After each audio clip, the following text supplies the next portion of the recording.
Hello dear students, you are welcomes on study channel Umesh Coaching Classes, and today's our topic is pronoun. This is the second part of pronoun and first part we have already provided you. Now come to the point, let's start. तो सबसे पहले rule number first की बात करते हैं। तीनों persons के pronoun का प्रयोग एक साथ करना हो तो 2, 3, 1 के क्रम को फॉलो करते हैं। 2 का मतलब सेकंड पर्सन, 3 का मतलब थर्ड पर्सन और 1 का मतलब फर्स्ट पर्सन। जब 3 पर्सन्स एक साथ आए तो 2, 3, 1 का प्रयोग करते हैं। जैसे तुम, वह और मैं वहाँ जाते हैं तो you, he and I go there, ये सेंटेंस ऐसे बन जाएगा। अब इसमें you second person, he third person और आई फर्स्ट पर्सन, यानी कि 2, 3, 1 के क्रम को फॉलो किया गया। नेक्स्ट रूल की बात करते हैं, रूल नंबर 2। रूल नंबर 2 में इसी का ठीक विपरीत रूल्स है। तो देखते हैं तीन पर्सन्स का प्रयोग बैड सेंसेस जैसे भूल, दोष, पाप, अपराध आदि के बोध कराने में हो तो 1, 2, 3 के क्रम को फॉलो करते हैं। जैसे मैं, तुम और वह अपराधी है तो I, you and he are criminals.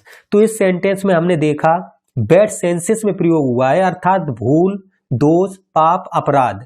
जब ये चीजें आ जाए वाक्य में जैसे क्रिमिनल्स या गिल्टी, तो हम 1, 2, 3 के क्रम को फॉलो करेंगे। तो I first person, you second person and he third person. तो I, you and he are criminals. तो इस प्रकार ये सेंटेंस कंप्लीट होगा। नेक्स्ट रूल नंबर 3 की बात करते हैं। रूल नंबर 3, 2 पर्सन्स के प्रोनाउन के प्रयोग के लिए 2, 3, 2, 1, 3, 1 के क्रम को फॉलो करते हैं। जब 2 पर्सन्स के प्रोनाउन एक साथ आए तो या तो 2, 3 या 2, 1 या 3, 1 के क्रम को फॉलो करते हैं। जैसे तुम और वह स्कूल गए तो तुम के लिए you and he went to school, तो इसमें सेकंड पर्सन उसके बाद थर्ड पर्सन, यानी कि 2, 3 का क्रम फॉलो किया। अब नेक्स्ट सेंटेंस में वह और मैं रामायण पढ़ते हैं तो he and I read the Ramayana, तो इसमें ही थर्ड पर्सन और आई फर्स्ट पर्सन, तो 31 यानी कि 3, 1 के क्रम को फॉलो किया गया। इसके बाद नेक्स्ट सेंटेंस की बात करते हैं। तुम और मैं निबंध लिखते हैं तो you and I wrote an ऐसे, इसमें सेंटेंस होगा तुमने और मैंने निबंध लिखा तो you and I wrote an ऐसे, तो ये सेंटेंस कंप्लीट हुआ। अब नेक्स्ट सेंटेंस की बात करते हैं। रूल नंबर 4, जब 2 प्रोनाउन का प्रयोग बैड सेंसेस में करना हो तो 1, 2, 1, 3 या 2, 3 के क्रम को फॉलो करते हैं जब बैड सेंसेस में हो। जैसे मैं और तुम दोषी हूं तो I and you are guilty, तो I first person, you second person, यानी कि 1, 2 के क्रम को फॉलो किया गया। नेक्स्ट सेंटेंस की बात करते हैं। मैं और तुम अपराधी हो तो I and you are criminals, तो I first person, you second person, यानी कि इसमें 1, 2 के क्रम को फॉलो किया गया। नेक्स्ट, तुम और वे ईमानदार है तो you and they are guilty, तो इस सेंटेंस में यू सेकंड पर्सन और दे थर्ड पर्सन, यानी कि 2, 3 के क्रम को फॉलो किया गया। इस प्रकार 4 रूल कंप्लीट हुए। आगे नेक्स्ट रूल की बात करते हैं, और उससे पहले अभी तक यदि आप चैनल पर नए हैं तो चैनल को सब्सक्राइब करें, शेयर करें, लाइक करें। तो रूल नंबर 5 की बात करते हैं। ईच का प्रयोग 2 या 2 से अधिक व्यक्तियों या वस्तुओं के लिए होता है। ईच का प्रयोग 2 या 2 से अधिक व्यक्तियों या वस्तुओं के लिए होता है। जैसे 2 छात्रों में से प्रत्येक छात्र ईमानदार था तो each of the 2 students was honest, तो 2 में से प्रत्येक, तो ईच ऑफ द 2 स्टूडेंट्स, इसका प्रयोग हो जाएगा। जैसे 3 छात्रों में से प्रत्येक चालाक था, तो each of the three students बाज क्लेवर। तो ऐसे ये सेंटेंस बन जाएगा, each of the three students बाज क्लेवर। इसके बाद नेक्स्ट रूल की हम बात करते हैं, रूल नंबर 6। इट का प्रयोग समय, मौसम, दूरी और अन्य प्राकृतिक घटनाओं के लिए किया जाता है। यानी कि दिन, गर्मी, समय, मौसम से संबंधित जितनी भी घटनाएं हैं, तो इनसे संबंधित वाक्यों में इट का प्रयोग किया जाता है। जैसे फर्स्ट सेंटेंस, अब 1 बजा है, तो समय से रिलेटेड, तो it is 1 o'clock now, it is 1 o'clock now. Next बात करते हैं, बारिश हो रही है, तो इस सेंटेंस को हम बनाएंगे it is raining, it is raining. अब नेक्स्ट है, बाहर अंधेरा है, तो इस सेंटेंस को बनाएंगे it is dark outside, it is dark outside. Next example की बात करते हैं, आज शनिवार है, तो it is Saturday today, it is Saturday today. Next sentence है, हवा बहुत तेज चल रही है, तो it is blowing hard, it is blowing hard. Next example की बात करते हैं, सितंबर का महीना है, तो it is the month of September, it is the month of September. आगे देखते हैं, दिस का प्रयोग किसी व्यक्ति, वस्तु की पहचान या परिचय कराने के लिए किया जाता है। जैसे यह एक किताब है, तो दिस इज ए बुक। अब यह एक चपरासी है, तो दिस इज ए प्यून। अब यह एक कलम है, तो दिस इज ए पेन। अब जैसे हमने लिखा यह एक साइकिल है, तो दिस इज ए साइकिल। तो इट का प्रयोग सर्दी, गर्मी, वर्षा, दिन, महीने और मौसम संबंधी घटनाओं से संबंधित किया जाता है, जबकि दिस का प्रयोग किसी व्यक्ति, वस्तु आदि की पहचान कराने के लिए किया जाता है।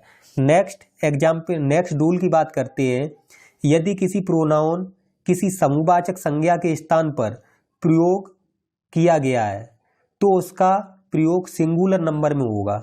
जब किसी सर्वनाम का प्रयोग किसी समूहवाचक संज्ञा के स्थान पर किया गया है, तो उसका प्रयोग एक वचन में होगा। जैसे न्यायाधीश ने अपना फैसला दिया, तो the jury gave it's verdict. तो इसमें ज्यूरी जो समूहवाचक संज्ञा है, अब इसके समूह के रूप में हुआ है, तो इसका प्रयोग एक वचन में किया, इसके साथ इट्स का प्रयोग किया गया।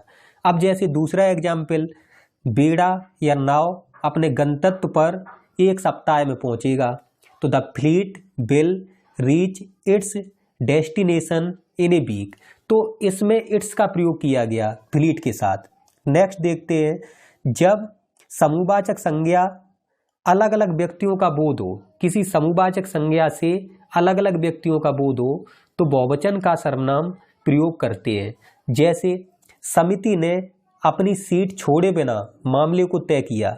अब इसमें समिति की बात कर रहे, कमेटी की बात कर रहे, तो इसमें अलग अलग व्यक्ति होंगे, तो इसमें प्लूरल प्रोनाउन का प्रयोग होगा, बहुवचन के सर्वनाम का प्रयोग होगा। जैसे the committee decided the matter without leaving their seats, तो कमेटी में होगा COMMITTEE। इसके बाद दूसरे एग्जाम्पल की बात करें, न्यायपीठ को उनकी रायों में बांट दिया गया, तो the jury were divided in their opinions. Next देखते हैं बोथ का प्रयोग। बोथ का प्रयोग दो व्यक्तियों या वस्तुओं के लिए होता है। जैसे दो विद्यार्थियों में से दोनों परिश्रमी हैं, तो both of the two students are diligent. Next example, दो खिलाड़ियों में से दोनों ही अच्छे हैं, तो both of the two players are good. Next rule की बात करते हैं, ऑल का प्रयोग दो से अधिक व्यक्तियों या वस्तुओं के लिए किया जाता है।